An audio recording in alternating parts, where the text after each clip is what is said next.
DMFT न्यास परिषद की बैठक में उठा असंतोष, योजनाओं पर हुई तीखी चर्चा। धनबाद न्यू टाउन हॉल में जिला खनिज फाउंडेशन ट्रस्ट की न्यास परिषद की बैठक सांसद ढुलू महतो की अध्यक्षता में आयोजित की गई। बैठक में गिरिडीह सांसद चंद्र प्रकाश चौधरी, उपायुक्त आदित्य रंजन, एसएसपी प्रभात कुमार के अलावा बागमारा, निरसा, सिंदरी और टुंडी के विधायक, डीडीसी, डीएफओ, नगर निगम आयुक्त, बीडीओ और कई मुखिया उपस्थित रहे। बैठक के दौरान गिरिडीह सांसद चंद्र प्रकाश चौधरी और निरसा विधायक अरूप चटर्जी सहित कई जनप्रतिनिधियों ने नाराजगी जताई। सांसद चंद्र प्रकाश चौधरी ने एजेंडा समय पर नहीं दिए जाने और डीएमएफटी खर्च की ऑडिट रिपोर्ट उपलब्ध न कराने पर आपत्ति की। वहीं अरूप चटर्जी ने अपनी अनुशंसित योजनाओं को सूची में शामिल नहीं करने का मुद्दा उठाया। उपायुक्त आदित्य रंजन ने स्पष्ट किया कि बैठक में लगभग 200 से 300 करोड़ रुपए की डीएमएफटी योजना स्वीकृत की गई है और असंतोष को बातचीत के जरिए दूर कर सभी की सहमति से योजनाएं लागू की जाएंगी।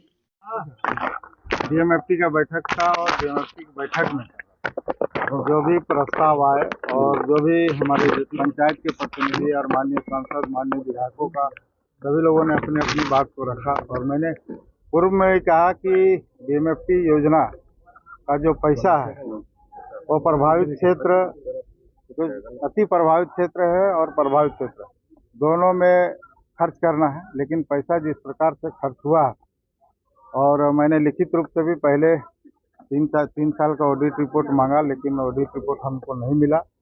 7 दिन पहले हमने जो भी आज योजना पारित होगी उसकी सूची मांगी, वह भी सूची हमको उपलब्ध नहीं कराया गया। आज मीटिंग में हमको उपलब्ध कराया जा रहा है, तो जिसका क्या समीक्षा करेंगे, तुरंत तो कुछ हो नहीं सकता, इसलिए हम कहे हैं कि भाई आगे जब भी बैठक हो 7 दिन पहले हम लोगों को इसकी सूचना मिलना चाहिए, सूची हम लोग को उपलब्ध कराना चाहिए और पूरी पारदर्शिता होना चाहिए। क्योंकि जो गड़बड़ियां होती है टेंडर प्रक्रिया, नॉमिनेशन में जो दिया जाता है, जो गाइडलाइन के विपरीत में पूर्व में हुआ, जो सूचना मुझे है, मैंने उपायुक्त महोदय से कहा है उसकी पूरी सूची हमको करा।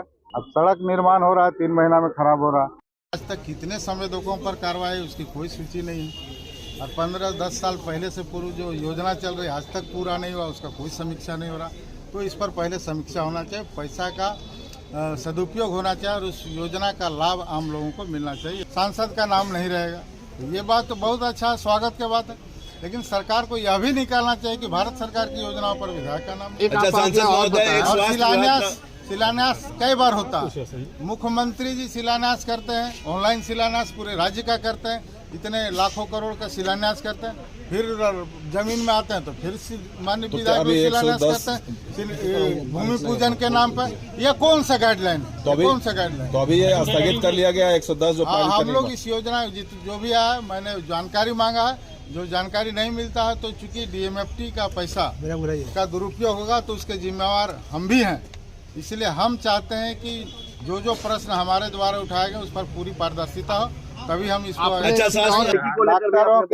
डॉक्टर की लापरवाही जो हुआ उसका यदि पब्लिक जनप्रतिनिधि यदि उसका विरोध करता तो उस पर उल्टा एफआईआर किया जाता है और भी हम खुद सामने खड़ा। तो मैंने कहा उपायुक्त महोदय को और पीएस को इस पर कार्रवाई करें, अन्यथा फिर आगे भी हम लोग इसके लिए कार्रवाई करेंगे। को लेके किया जा रहा था, इसके लिए मैंने पहले हमको भी हम भी पता है शिलान्यास उद्घाटन में हम लोग खुद नहीं पहुंच पाते हैं, हम लोग को सूचना की जानकारी भी विभाग के द्वारा नहीं दिया जाता। तो इस तरह से जो सरकार की लच्चर व्यवस्था, अधिकारियों का जो मनमाना है, यह साफ झलकता है। इससे पहले कभी ऐसा नहीं होता था, लेकिन सरकार में, हेमंत सोरेन के सरकार में अधिकारियों की मनमानी और लापरवाही सबसे ज्यादा। ऐसा नहीं होने से इसका विरोध करें। सभी लोगों के द्वारा जो डीएमएफटी फंड से, उस फंड से जो कार्य होना चाहिए तो वो अभी हमें लगभग 128 क्रियान्वयन जो हुआ है पंचायत स्तर पर, जो पंचायत प्रतिनिधियों के द्वारा जो अनुशंसा दिया गया था वो धरातल पर उतारने का काम हमारे डीसीओ ने किया है। हम चाहेंगे कि इसका पैसा दुरुपयोग न हो, सदुपयोग हो।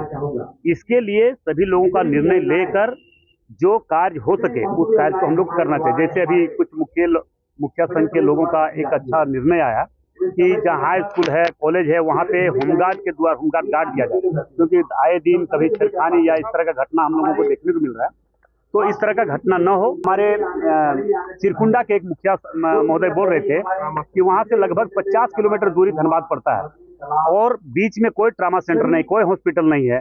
इसके लिए कि ट्रामा सेंटर बनाने का निर्णय हम लोगों ने लेंगे। इसलिए हम चाहेंगे कि इसका पैसा का सदुपयोग हो, दुरुपयोग ना हो, और दुरुपयोग करने वाला कोई भी अगर किया है करेगा उस पर हम लोग कार्रवाई जरूर करेंगे। दूसरी बात है कि अभी केंदुआ में जो गैस रिसाव हुआ उसके लिए भी हम लोगों ने बात किया। केंद्र सरकार के सेंट्रल मिनिस्टर जो हमारे रेड्डी साहब है उनसे बात की, वहाँ टीम हम भिजवाए थे। वहाँ पे भी हम लोग चाहेंगे कि वहाँ पे कैसे भराई हो और वो गैस रिसाव बंद हो। दूसरी बात है कि जो पेयजल का जितना योजना चल रहा है, चाहे केंद्र सरकार का या राज्य सरकार का, वो गर्मी आ रहा है। गर्मी आने से पहले हमने अभी निर्देश दिया है डीसीआर पूरे जिला प्रशासन को, इसका तुरंत 15 दिन के अंदर बैठक करे और फरवरी के बाद फिर गर्मी आएगा। गर्मी आने से पहले अगर कर सकता है तो ठीक है, नहीं तो उस पर कार्रवाई करें। ट्रामा सेंटर जो चालू नहीं पाया उसको भी हम लोग प्रयास करेंगे। अधूरा कार्य राज्य सरकार रोक दिया, उसको राज्य सरकार रोक दिया। हम तो बोल रहे हैं कि राज्य सरकार, फिर आज राज्य सरकार को हम चुनौती देना चाहेंगे कि राज्य सरकार काम हमें जमीन दे, जो काम करना हर काम होगा। कोई भी ध्यान राज्य सरकार, केंद्र सरकार यहाँ से फंड भेजता है उसका दूसरा नाम, क्योंकि जिस तरह से बंगाल की स्थिति उसी स्थिति को आज राज्य सरकार झारखंड को भी ले जाना चाहता है, मगर वैसा नहीं होने देंगे। जैसे माफिया द्वारा जो आउटसोर्सिंग का कार्य किया जा रहा है उसमें ग्रामीणों को जमीन जबरन लूटा जा रहा है, जबरन काटा जा रहा है। जिला प्रशासन को सूचना होने के बाद भी वैसे गुंडे लोग पर कार्रवाई नहीं हो रहा है। इसका भी हम लोग पुरजोर विरोध करेंगे। क्राइम को लेकर भी अभी आपने क्राइम के लिए बोले हैं कि जो भी फंड लगे EMFT फंड से करेंगे। क्राइम हर हाल में कंट्रोल होना चाहिए। आए दिन जो धमकी चमकी मिल रहा है वो किसी कीमत पर बर्दाश्त हम नहीं करेंगे। केंदुआ में कोयला मंत्री का भी आगमन का दौरा का भी सूचना है। 24 तारीख को हो सके तो आएंगे। इसका सूचना हम आपको कंफर्म एक 2 दिन में बता देंगे। निराकरण हम लोग उस पर प्रयास कर रहे हैं। बस ये देखिए ना, अभी लूट मचा हुआ पूरा राज्य में, और राज्य सरकार के लोग आकर, कुछ पार्टी के लोग आकर बोलता है कि केंद्र सरकार कुछ कर नहीं रहा है, केंद्र सरकार का मामला, केंद्र सरकार लुटवा रहा है। यहाँ पे लूट रहा है कौन नहीं जान रहा है। इसलिए छोड़िए सब बात। योजनाएं पारित होने की बात करती है, उसको लेकर आपकी स्वीकृति है, आप दे रहे हैं? हमने तो इसका विरोध किया है। बाकी कलम और पेपर तो अधिकारियों के पास है, वो लोग क्या लिखेगा हमें पता है। जिस हिसाब बोले कि सामंजस्य बनाकर उसको पारित करेंगे, आपको भी मना लेंगे, कोशिश करेंगे। आशा करते हैं जो थोड़ी चीजें सुधरे। अनुशंसा पर, ग्राम सभा के अनुशंसा पर प्राथमिकता के तौर पर की जाती है। उसमें सदस्य सभी जो है माननीय स्थानीय सांसद हैं, विधायक, उन सबकी भी अनुशंसा पर कार्य होता है। तो सभी योजनाओं का एक आकलन किया गया। लगभग 900 योजनाएं अनुशंसा में आई थी। बाकी सभी योजनाओं का PMU के द्वारा भ्रमण किया गया। भ्रमण करने के बाद लगभग आज 500 के आसपास ऐसी योजनाएं हैं जो हम लोग पारित कर रहे हैं, और उसमें प्राथमिकता के तौर पे हम लोगों ने रखा है कि जो ओवरऑल सभी स्थानीय जनप्रतिनिधि के मन में माननीय मुखियागण, पंचायत समिति है, जिला परिषद है, प्रमुख है, उप प्रमुख है, जितने भी जनप्रतिनिधि हैं, उन सब की योजनाओं को भी हम लोग इस बार प्राथमिकता के तौर पर ले रहे हैं और कोशिश कर रहे हैं कि समग्र विकास जो तभी हो पाएगा जब सभी पंचायतों में बराबर रूप से योजनाएं जाएँ। अगर वो माइनिंग क्षेत्र में पड़ता है और वो खनन प्रभावित है, तो हम लोग इस बार इसीलिए आज पारित भी किए हैं कि सभी पंचायत में मिनिमम 2 स्कीम जो है हम लोग अगली प्रबंधकीय समिति, अगली न्यास परिषद की बैठक के पहले हम लोग सिर्फ पारित नहीं, काम करवा के देंगे, वो हम लोगों का पूरा प्रयास रहेगा। तो उस पर विशेष फोकस किया गया। उसको हम लोग प्रबंधकीय इसमें न्यास परिषद में पारित कर रहे हैं, प्रबंधकीय समिति में भी पारित करेंगे कि किसी भी तरह की गुणवत्ता पर कोई कॉम्प्रोमाइज़ किसी भी कार्यकारी एजेंसी द्वारा नहीं किया जाएगा, और अगर ऐसी कोई कॉम्प्रोमाइज़ होगा तो हम लोग कड़ी कार्रवाई एजेंसी और संवेदक दोनों पर करेंगे। विगत कुछ दिनों में 3-4 संवेदकों को हम लोग काली सूची में भी डालने के लिए शोकॉस किए हैं, उनकी गुणवत्ता को देखते हुए, जो एक स्पष्ट मैसेज है कि अब आने वाले समय में जो योजनाएं होगी उसमें किसी भी तरह का कॉम्प्रोमाइज़ गुणवत्ता में हम लोग नहीं। सर ये पारित कर दिया गया, सर क्या मार्गदर्शन में ये कमी आ रही है? देखिए, सिलापट को लेके एक स्पष्ट मार्गदर्शन मंत्रिमंडल सचिवालय निगरानी विभाग से हम लोगों का आया हुआ है कि राज्य सरकार द्वारा आच्छादित योजनाएं, केंद्र सरकार द्वारा आच्छादित योजनाएं, इन योजनाओं में सिलापट कैसे बनेगा, उसमें किनका नाम होगा, किस हायरार्की में होगा, वो सब दिया हुआ है। राज्य की एक इम्पॉर्टेंट बात है कि माननीय मुखियागण का जो है वो ऑब्जेक्शन है, जो राइट है कि ग्राम सभा उनके द्वारा किया जाता है, पंचायत में काम होता है, तो उनका भी नाम उसमें होना चाहिए। उसको लेकर हम लोग एक मार्गदर्शन जो है सरकार से मांगेंगे, उस मार्गदर्शन के अनुरूप फिर अग्रेतर कार्रवाई करेंगे। जब तक स्पष्ट मार्गदर्शन नहीं आएगा उसमें किसी भी तरह का एक्शन हम लोगों की तरफ लिया जाना अनुचित होगा।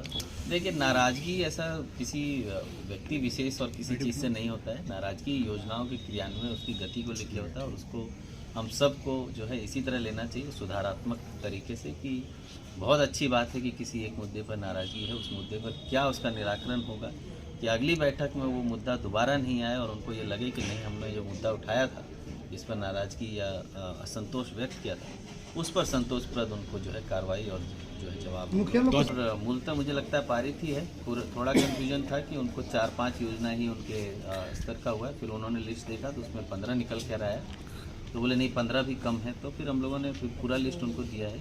पारित सभी है। वो चूँकि आज ही बैठक है और आज ही सूची उनको मिली। हम लोगों की बैठक जनवरी में होने वाली थी, प्रीपोन किया गया क्योंकि सब लोग माननीय सांसद विधायक विभिन्न चीज़ों में व्यस्त थे। पहले 27 को बैठक हुई, फिर 20 को हुई, फिर 22 को हुई। तो इन चीज़ों में जो है हम लोग सूचनाओं का आदान प्रदान समय से नहीं कर पाए थे, तो उनको जो कन्फ्यूजन था वो जाने से पहले मुझे लगता है दूर हो गया है। उनकी जो योजनाएं हैं वो जितनी अनुशंसा आई है वो जेन्युइन है, तो वो एकदम होगी। उसमें कोई पक्षपात करने का कोई बात ही नहीं होता है। वो हम लोग क्यों ही करेंगे। निरसा, झरिया, धनबाद, ये तो खनन प्रभावित क्षेत्र हैं, मूलतः इनमें ही कार्य होना है। देखिए, अभी चूँकि न्यास परिषद में मूलतः योजनाओं की स्वीकृति मिलती है, फिर उसका प्राकलन के लिए एजेंसियों को जाता है, एजेंसी प्राकलन बना कर देती है। फिर भी जो मुझे लग रहा है लगभग 200 करोड़ से 300 करोड़ के बीच की योजनाएं हैं जो हम लोग आज, जिसका हम लोग के पास प्राकलन प्राप्त है। सभी मुखियागण का जो अभी 2-2 सूची आना है, 2-2 योजनाओं का, वो अभी और आना है, तो हम लोग को लगता है कि वो भी आएगा, उसका भी प्राकलन बनेगा, राशि बढ़ सकती है। और तो राशि उससे थोड़ी बढ़ेगी।